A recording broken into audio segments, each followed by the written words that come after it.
동안 예수님 따르기란 이 시리즈물로 첫 번째 자기를 부인하고라고 한 제목으로 함께 은혜를 나눕니다. 오늘부터 4주간은 청지기 훈련과 더불어서 함께 설교 훈련 시간으로 계획을 합니다. 여러분께서 이 4주간은 빠짐없이 참석해 주셔서 우리가 청지기로서의 사명을 다지는 그런 은혜 시간 될 수 있었으면 참 좋겠습니다. 예수님을 따르는 사람들을 크게 저는 이 두 부류로 이렇게 분리해서 말합니다. 믿음과 신앙에 신실한 어떤 진솔한 제자가 있고, 또 다른 한편으로는 예수님의 명성에 매료되고 그 명성을 통해서 뭔가 얻고자 하는 무리가 있어요. 정말 진실하게 따르는 제자가 있는가 하는 반면에 예수님을 통해서 명성을 얻고자 하는 이 신앙, 예수님을 따르는 사람들의 부류는 크게 두 가지로 저는 나눠진다라고 봅니다. 예수님의 제자는 주님과 깊은 관계를 맺고 있는 사람들인 반면에 그저 주님의 명성을 따르는 무리는 잠시 스치고 지나가는 관계에 불과합니다. 그런데 이 무리라고 해서 예수님과의 관계를 원하지 않는 건 아닙니다. 단지 예수님과의 관계를 자기 중심적으로 맺으려고 하는 것이 문제인 것이죠. 네. 그런데 예수님과의 관계에서 중요한 것은 여러분, 우리가 어떤 관계를 원하는지가 아니에요. 예수님과의 관계에서 중요한 건 내가 어떤 관계를 원하는지가 아니라고 하는 거예요.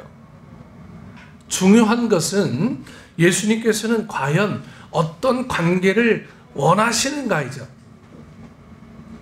우리는 늘 우리가 주체가 돼서 예수님, 내가 원하는 예수님이 되어주세요. 우리는 늘 이렇게 이야기합니다.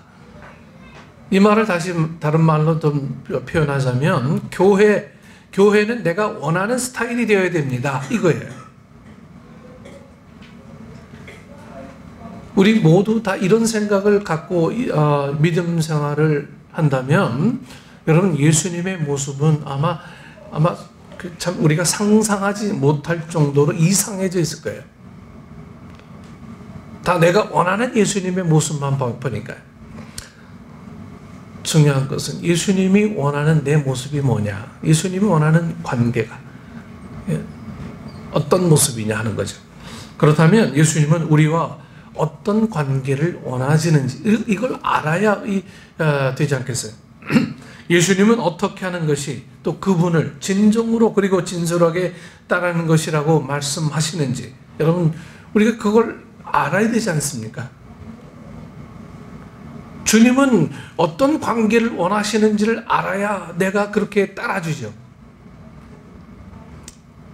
우리 자녀들이 효도하는 것은요, 물론 돈으로 효도하시지만 가장 좋은 효도는 그 부모님의 마음을 알아주는 거죠. 그 부모님의 마음이 정말 내게 뭘 원하는지를 아는 거예요. 그럴 때 참 감사가 막 넘치는 거죠. 네. 근데 대부분의 자식들은요, 이 부모님이 뭘 원하는지 잘 몰라요. 다 돈으로 메꾸려고 그래요. 네. 뭘 원하는지 몰라요. 우리 부모님은 평생 이거 안 하는 줄 알았는데 하시더라고요. 이런 것들이 우리의 고백 아니겠습니까? 안 좋아하는 줄 알았는데 그거 되게 좋아하시더라. 평생을 알아도 모르는 게 부모 마음이죠. 하나님도 마찬가지입니다. 가장 중요한 것은 하나님이 내게 어떤 관계를 원하시는지를 알아야 좋은 신앙인이 될 수가 있는 겁니다. 그런데 하나님의 마음은 별로 중요하게 여기지 않아요. 그냥 내가 중요하니까, 내 사정이 중요하니까 내가 원하는 하나님의 어떤 모델을 만들어서, 여러분 이건 다시 말하면 우상이죠. 하나님이 아니라. 그렇게 신앙생활을 하는 건 아닌지 우리의 모습을 천천히 좀 살피셔야 합니다. 지금 이 지구상에 존재하는 믿음의 사람들에게 알고 있는 성경 구절 하나를 말해보라고 하면 여러분 어떤 구절이 나올까요? 아니 이 지구상이 아니라 우리 교회 있는 우리 식구들에게 외우는 구절 하나를 말해보라고 하면 여러분 어떤 구절을 제일 먼저 대표적으로 말씀하시겠습니까? 여러분들이 대표적으로 알고 있는 성경 구절 하나만 대라고 그러면 뭘 말씀하시겠어요? 네? 몰라요?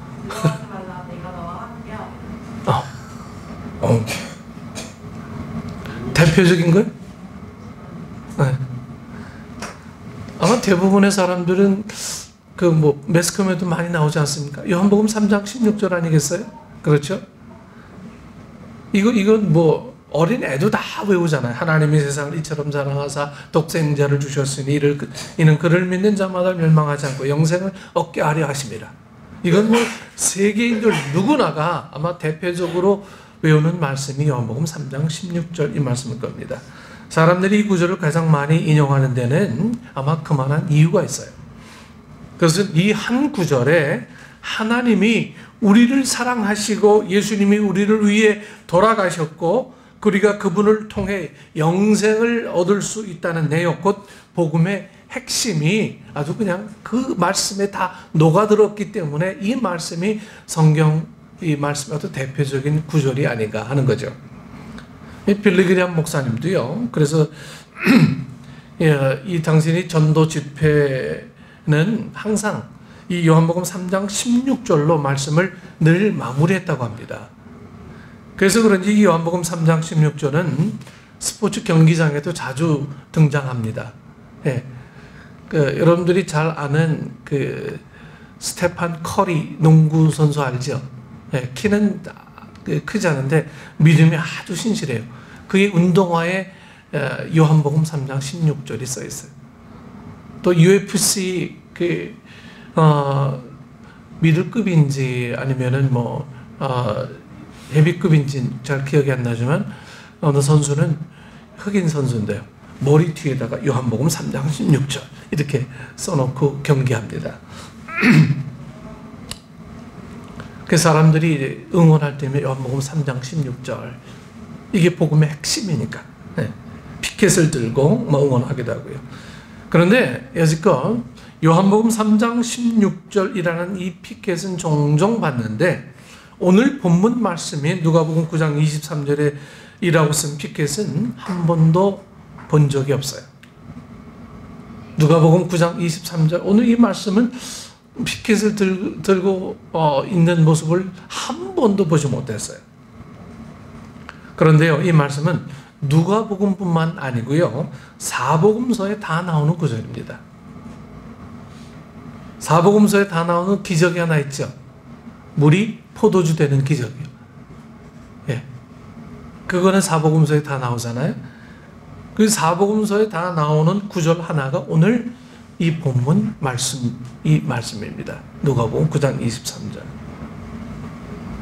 요한복음 3장 16절은 요한복음에만 기록되어 있지만 오늘 본문의 말씀은 사복음서 모두에 기록되어 있는 아주 귀한 말씀입니다. 그런데 이 말씀이 사람들에게 기억되지 못합니다. 이 누가복음 9장 23절을 외우고 그 말씀대로 살아가는 사람들이 많지 않아요. 아무든지 나를 따라오려거든 자기를 부인하고 날마다 제 십자가를 지고 나를 쫓을 것이니라. 오늘 본문의 말씀이 이 사람들의 관심과 애정을 받지 못하는 것이 바로 이 때문입니다. 자기의 십자가를 지고 예수님을 따르는 길이 결코 수월한 것이 아니기 때문에.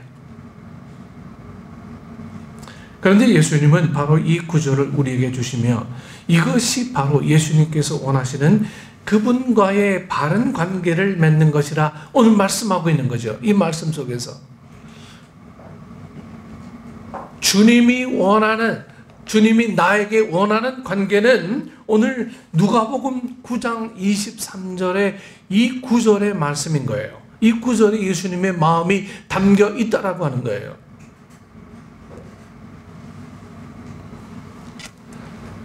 그런데 예수님은 바로 이 구절을 우리에게 주시며 이것이 바로 예수님께서 원하시는 그분과의 바른 관계를 맺는 것이라 말씀합니다. 그래서 어떤 학자는요, 예수님을 따르려면 자기의 십자가를 져야 한다는 것이 믿음 행동의 어떤 행동 강령인 에베소서의 핵심이라고 하기도 합니다.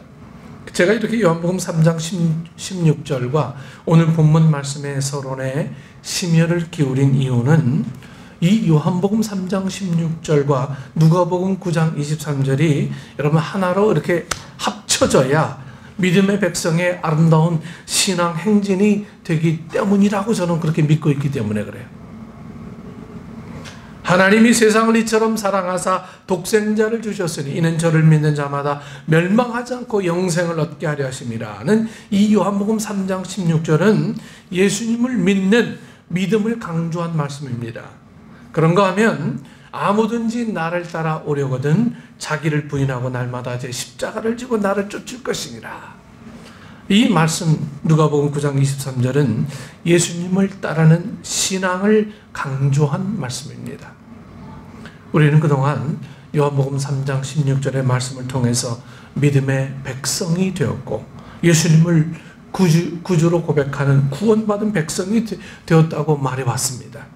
그리고 이 말씀의 배경이 된 많은 복음을 들어왔고 또 배워왔습니다. 그래서 우리는 이제 요한복음 3장 16절에서 이제 진일보한 한 걸음 더 나아간 오늘 본문 말씀인 누가복음 9장 23절의 말씀에 조금 더 심혈을 기울여야 합니다. 여러분 요한복음 3장 16절과 누가복음 9장 23절은 합쳐져서 하나가 되어야 된다고 저는 봅니다. 특히 신앙의 진보를 이룬 우리 교회 성도님들은요, 이 둘이 합쳐진 진보하는 신앙의 길로 여러분 정진해야 합니다. 왜냐하면 오늘 본문 말씀인 누가복음 9장 23절이 없는 요한복음 3장 16절은 반쪽에 불과하기 때문에 그래요. 예수님은 우리와의 관계, 어떤 관계를 원하시는지 참으로 궁금하다며 조금 전에 우리가 나눴는데 오늘 본문 누가복음 9장 23절이 바로 그 답이에요. 예수님이 나에게 뭘 궁금해 하실까? 이게 오늘 본문의 답입니다. 그리고 예수님은 이 구절을 통해서 예수님 당신이 원하시는 관계를 분명하게 명시하십니다. 여러분 오늘 본문의 배경을 보면 예수님께서 이 가이사랴 빌립보에서 제자들에게 질문하시기를 너희는 나를 누구라 하느냐? 이렇게 물으신 후에 이 베드로의 신앙 고백을 들으셨습니다. 베드로에게 너희는 나를 누구라 하느냐? 그리고 베드로의 신앙 고백 들으셨죠.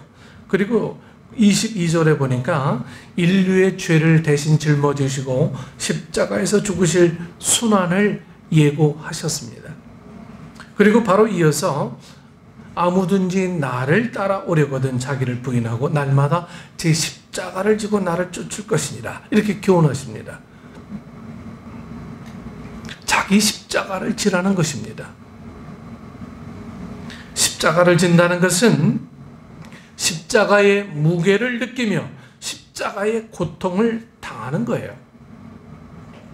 십자가의 수치를 당하는 것입니다. 십자가는 장식이나 액세서리가 아니에요. 십자가는 달고 가는 것이 아니라 지고 갈 때 그 가치가 있습니다. 본문에서 예수님께서는 제 십자가를 지라고 우리에게 명하십니다. 여기에 자기의 십자가를 지고라는 말의 이 원어적인 의미는요, 그리스도를 따름으로 생겨나는 고난뿐 아니라 죽음까지도 각오하는 헌신된 마음을 의미합니다. 특히 명령형을 사용해서 더 이상 지체하지 말고 지금 당장 능동적으로 자신에게 주어진 사명을 감수할 것을 요구하는 말씀이기도 합니다. 이 말씀을 보면 아무든지라는 이 말씀 그대로 예수님은 당신을 쫓는 자의 자격을 따지지 않아요. 그러나 예수님을 쫓는 그 대가를 계산하고 따라오라고 하십니다. 그 대가가 바로 자신의 십자가를 지는 것입니다. 그런데요, 그리고 십자가를 지는 일은 여러분 참된 그리스도인이 되게 합니다. 많은 사람들이 십자가를 다른 사람 때문에 지는 것으로 오해하는데 그것은 여러분 잘못된 거예요. 내가 우리 남편 때문에, 이 죽일 놈의 남편 때문에 내가 이 생고생한다, 내 십자가다. 여러분 이게 십자가가 아니에요. 누구로부터 돈 떼었는데, 네? 이거 내 십자가, 이거는 십자가가 아니고요. 그냥 고난이에요. 네, 어려운 거예요, 그냥. 내가 잘못해서 됐든지 아니면 인생 살아가면서 누구나 다 겪는 거죠.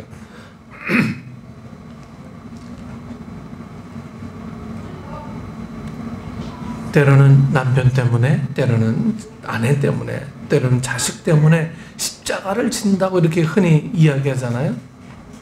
그러나 십자가는 여러분 다른 사람 때문에 지는 것이 아니라 여러분 자기 자신 때문에 지는 것을 우리는 기억해야 합니다.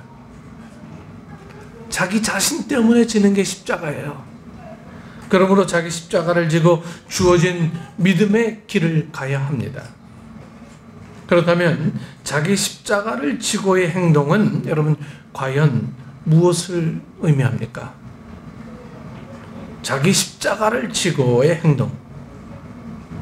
그것은 오늘 본문에서 예수님께서 말씀하셨듯이 자기 부인을 자기 자신을 부인하는 거예요. 자기 자신을 부인한다. 그래서 오늘 아침에는 자기 자신에 대해서 부인하는 것 중에 좀 집중해서 말씀을 나눕니다. 첫 번째로 먼저 자기란 무엇인가를 보겠습니다. 자기를 부인하려면 우선적으로 자기가 무엇인지를 알아야 돼요. 우리는 자기에서 남 얘기하는 그 자기 말고 나 자신. 예. 자기라는 것은 다른 말로는 자아, 또 이기적인 본성, 죄성 또는 육체의 소욕이라고 말합니다. 즉 인간성을 말하는 거죠. 그리고 인간성의 자아라는 자기에는 여러분 몇 가지 특징이 있어요. 첫째, 자기 자신에만 몰두하는 이기적인 특성이 있습니다. 둘째, 주변의 환경에 의해 쉽게 포장되는 것입니다. 자아는 칭찬받기 되게 좋아합니다. 자기를 높여주기를 원하고 인정받기를 원합니다. 여러분 이거 싫어하는 사람 어디 있어요? 이 자아는 그래요. 칭찬받고 높여주면 좋고요. 네, 대접해주면 좋고 이런 거예요. 셋째는 자기 주장이 강하다는 거예요. 자기 주장. 자신만의 방법을 늘 선호합니다. 이거 아니면 다 잘못된 것처럼 봐요. 그래서 자아가 가장 좋아하는 말은 자기 자신을 가리키는 나라고 합니다. 나. 넷째는 늘 욕구 불만 상태입니다. 만족함이 없어요. 만족함이. 이렇게 하면 이래서 안 되고 저렇게 하면 저래서 안 돼요. 늘 부정적입니다. 이건 이래서 안 되고 저건 저래서 안 되고 우리 생각이 부정적으로 자리 잡으면 어떤 상황을 만나든 늘 부정적인 것만 늘 봐요. 안 되는 것만 늘 봅니다. 이건 이래서 안 되고 저건 저래서 안 되고요. 그러니까 우리 마음속에 자아가 늘 강하면 이 욕구 불만 상태가 늘 꽉 차 있어요.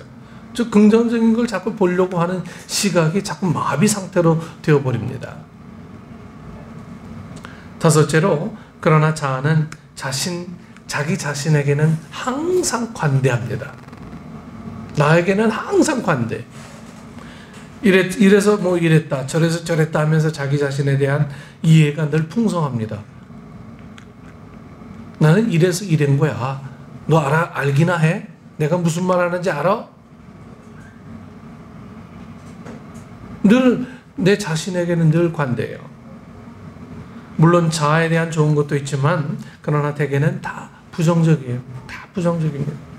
그래서 그런지 이러한 부정적인 자아가 만들어내는 열매에 대해서 사도 바울은 갈라디아서 5장 19절에서 21절에서 이렇게 열거하고 있습니다. 육체의 일은 현저하니 곧 음행과 더러운 것과 호색과 우상숭배와 술수와 원수를 맺는 것과 분쟁과 시기와 분냄과 당짓는 것과 불리함과 이단과 투기와 술취함과 방탕함과 또 그와 같은 것들이라. 여러분 이것이 우리 자신을 가리켜 말하는 자기라는 거예요. 자기라는 거. 그래서 제 십자가를 진다는 것은 바로 이러한 것을 내려놓는 것을 의미합니다. 두 번째로 부인하고가 무엇인가를 봅니다. 여러분, 부인한다는 말은 자아의 제한을 단호히 거절하고 멀리 던져버리는 것입니다. 내 속에서 내가 제한하는 것은 나는 항상 내가 좋은 쪽으로만, 이기적인 것으로만, 칭찬받을 것으로만 늘 제한해요. 근데 이걸 부인하는 거야. 야, 응? 네 욕심 있는 마음 좀 내려라. 이걸 부인하라는 거야. 늘 내가 칭찬받고 내가 존중받길 원하는 마음들을 내 스스로 부인하라는 거예요. 감당.